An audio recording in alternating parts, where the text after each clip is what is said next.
Is Abuja becoming too expensive for ordinary Nigerians?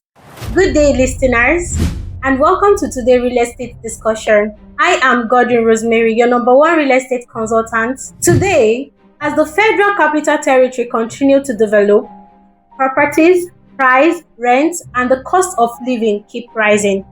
But is the growth creating opportunities, or is it pushing ordinary Nigerians out of the city? Let's discuss. Today, I am honored to be joined by two distinguished guests by the person of Mr. Ifeanyi Anthony Okoye, a real estate consultant and also the founder of Great Success Homes and Property Limited. You're welcome, sir. Miss Rose, thank you so much. Thank you, sir. It's always a pleasure to have this show with you. Thank you, sir. Thank you for having me around. And our second guest is Mr. Kennedy Kelechi, a real estate consultant. Will be joining us as we discuss this topic. You're welcome, sir. Thank you, Ms. Rose. The pleasure is mine. Thank you, sir. Today, we'll be discussing a topic that has sparked conversation in homes, offices, and among investors in Nigeria. Okay, sir. Please, is Abuja becoming a city only for the wealthy? Yes. Abuja is becoming lately a city only for the wealthy. Wow. Because if you see the recent trend going on, you can see especially high rate of inflation has made like low income earners, civil servants, artisans, has pushed them to is currently pushing them out of the inner city of Abuja.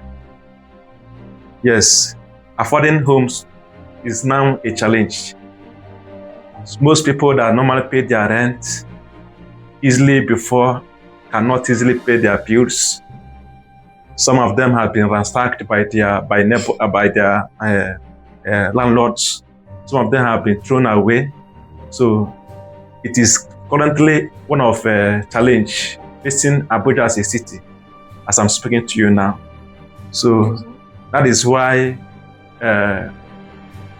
we need to something urgent need to be done, so that such scenario there could be a balance between the rich and the low income earners. You get it? Yes, sir. So it's a challenge, I think. So far. Too much. So we're going to keep bringing the government attention so that government can be able to survey the situation, because it's a challenge. Thank you. Yes, sir. Mr. Kelechi, over to you, sir. All right. Should investors be prevented from benefiting from appreciation? Wow. Thank you, Ms. Rose, for the question. My opinion about this is no. Investors should not be prevented from enjoying or reaping the dividends of the appreciation. Why? In as much as Abuja land is Yes, because first, investing is a risk.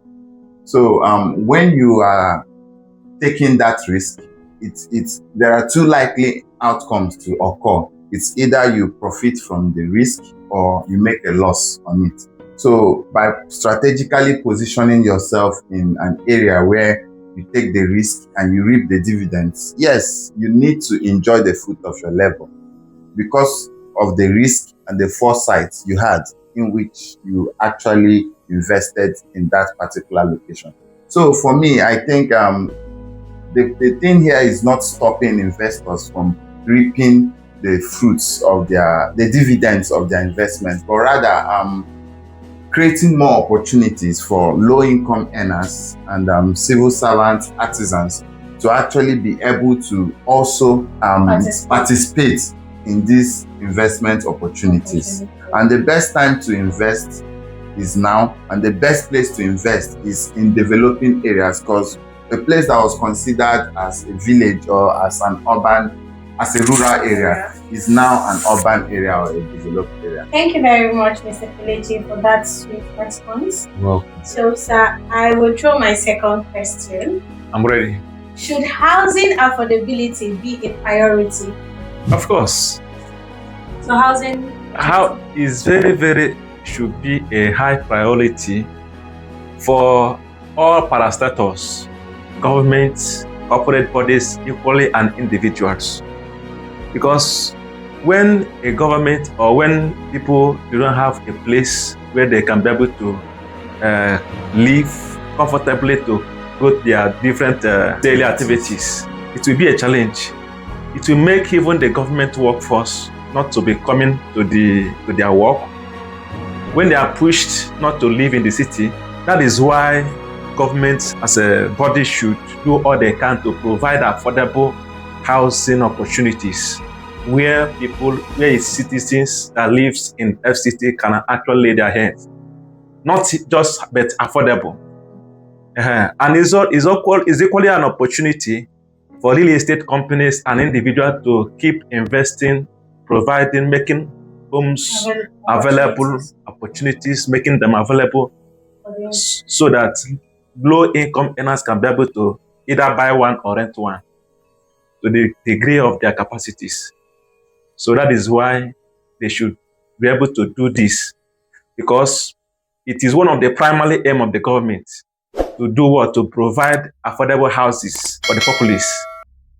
Every individual, every Nigerian should have this at the back of their mind, that housing is a priority. Of course, it's a priority. It's a priority. Very high and very, very necessity. Nobody wants to continue living in rentage. No. Everybody wants to have their own homes. Yes, including government officials. Yes, those that work, civil servants, teachers, artisans, business, anybody.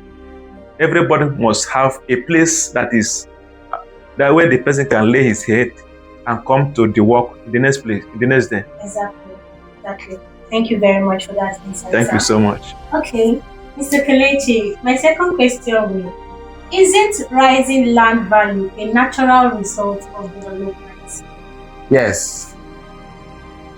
Roads, schools, businesses, offices, hospitals, infrastructures, these are developments.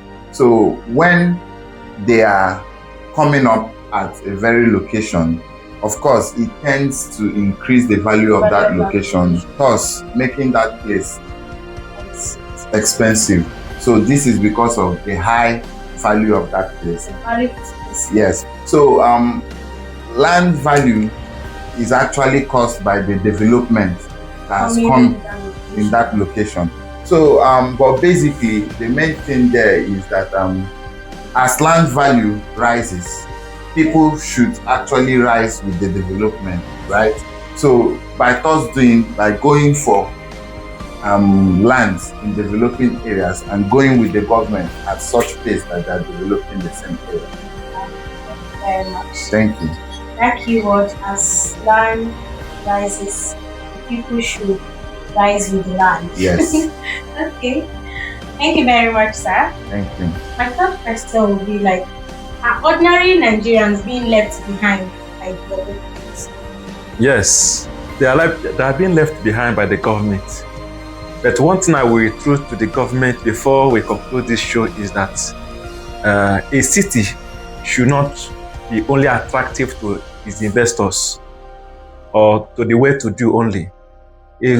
A functional city should be made conducive to make the city to be conducive for all, including the ordinary, the artisans, civil servants, and the low-income earners. Because when a government cannot be able to provide affordable homes for ordinary citizens, the government has indirectly disenfranchised the working class from doing the needful. And you know also that these people happens to be the engine that powers the operation that happens in cities. Because when your staff cannot be able to come to work as a result of living farther from the city, you see is a challenge. Their question. So, but I feel like people shouldn't find it hard if they see development and opportunity rather than challenge. Because many successful investors bought land in developing areas before they become expensive. Abuja growth creates opportunities for everyone who is willing to plan, save, and invest early. Exactly. Another challenge we have there again is that these people, those low income earners, as you just observed, most of them lacked planning. And I feel like they shouldn't see it as a challenge rather than an opportunity. Yeah, it's an opportunity, but some of them also lack financial education. That is why this platform exists, so that we can be able to start educating them, so that they can be able to know how they can be able to invest rightly, profitably. Even that place they call developing, tomorrow is going to be developed. Exactly. So, as a Nigerian, you shouldn't see that as a challenge. Yeah. A place developing is not a challenge, rather than you planning to invest early at the right time. My third question for Mr. Kelechi will be, how can more Nigerians position themselves to benefit from growth? How can they be positioned? Thank you, Ms. Rose. You're welcome, sir. Well, our duty is to actually educate, inform, and give value to the masses out there. Exactly. Inform the uninformed. Mm-hmm. Now, the masses or Nigerians can actually position themselves to grow with the growing or developing society, which is Abuja we're talking about, by actually having a plan. What is that plan? Like Mr. Ifeanyi Chukwu and Konyokoye rightly pointed out, that even as low-income earners, as a low-income earner, as an artisan, as a civil servant, a civil worker, have plans for the future. Start early, start investing, no matter how small. And I think people are not investing early, like you observed, because of the fear they have. They think that owning a property or owning a land will require huge sums of money that they cannot dream of. No. That is the wrong information. Lack of education. And that is why we are actually here, to inform them, to educate them that there are actually a way to go about this, that they can actually start small. Firstly, is plan to start. And how do you plan to start? By saving for it. When you must have saved, you find a good place that is developing and you start investing from there. Then leverage flexible payment plans. That is what we do. That is what the services we offer to our prospective clients. We have flexible payment plans. We also have developing areas that one can actually start with. And when all these are done and factored properly, professionally, in the next couple of years, one must have strategically positioned himself or herself in a way that as the society or the is growing, you're growing with it. Yes. So as such, you can actually be a homeowner when you don't actually have billions or multi-millions of naira. So that fear should actually leave. So investing early, investing from developing areas, and actually leveraging flexible payment plans to start. I also have something to chip in there. Yes, you That's can. Remind me about a guy that came to our office some weeks ago through Mr. Ahmed. Ahmed happens to be one of our staff, his consultants also. He came through him, and this guy is just a student. Wow. Yes, a student. And he told us to give him 1 year payment plan. That's 12 months. Normally, as a company, we don't do it. Highest we can actually give someone is actually 6 months. Yes. But when I see that this guy is somebody who has a zeal and who has the knowledge that he can actually save up something to buy a land, and I gave him payment plan of 1 year. Wow. And the guy, do you know the amount he deposited? 100,000, which we have never did as a company. The least we can actually take is like 200,000, 300,000 in a property, depending the unit the person chooses to buy. All right. But this guy chooses to buy a property of 2 million, which is 100 square meter. Yes. That will soon appreciate to a particular amount of money a couple of days ahead. As it has been reviewed. Yes. So this guy took off the challenge to buy a property of 2 million, and he told me to give him 12 months. 12 months for 1 year. Do you see? And one thing, there's a comment he made. He said that he actually could have done it before, but he frivolously wasted the money. Do you get it? But it was Ahmed that reminded him that, see, you can buy this thing. To keep you on track. Yes. So the guy now picked up the courage. He came. And then today, he has started the process. Before you know what is happening, he becomes a proud owner of a unit of land here in FCT. Then, in the couple of years, maybe in the next 2-3 years, do you know what's going to be the value of that land? Yes. Because that land is actually in a developing place. Of course. By then, it will be developed. Skyrocketed. Then the guy will have a much value. Yes. Why he bought it through a flexible payment plan at his own pace. At his own pace. So these are the information these people actually lack. You know, most of them have gotten maybe millions and squandered this, or use it to buy something that is perishable, something like phone that is not an asset. But that is why we are here to educate, to inform, as you observe, to encourage people that this thing is actually possible, so that they can be able to envision maybe in the next couple of years, future they'll become a sound. And the future is now. All these things we're talking about future. You're looking at 2 years, 1 year. Before you know, the year has already run out. Exactly. So, I don't know if I did justice to your work. Of course you did. Thank you very much, sir. The real question is, can Abuja continue to grow while remaining accessible to the people who live and work there? Thank you for joining today's broadcast.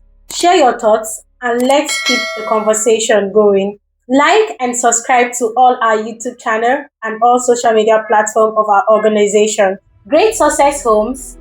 Creating homes and fulfilling dreams. Thank you for watching.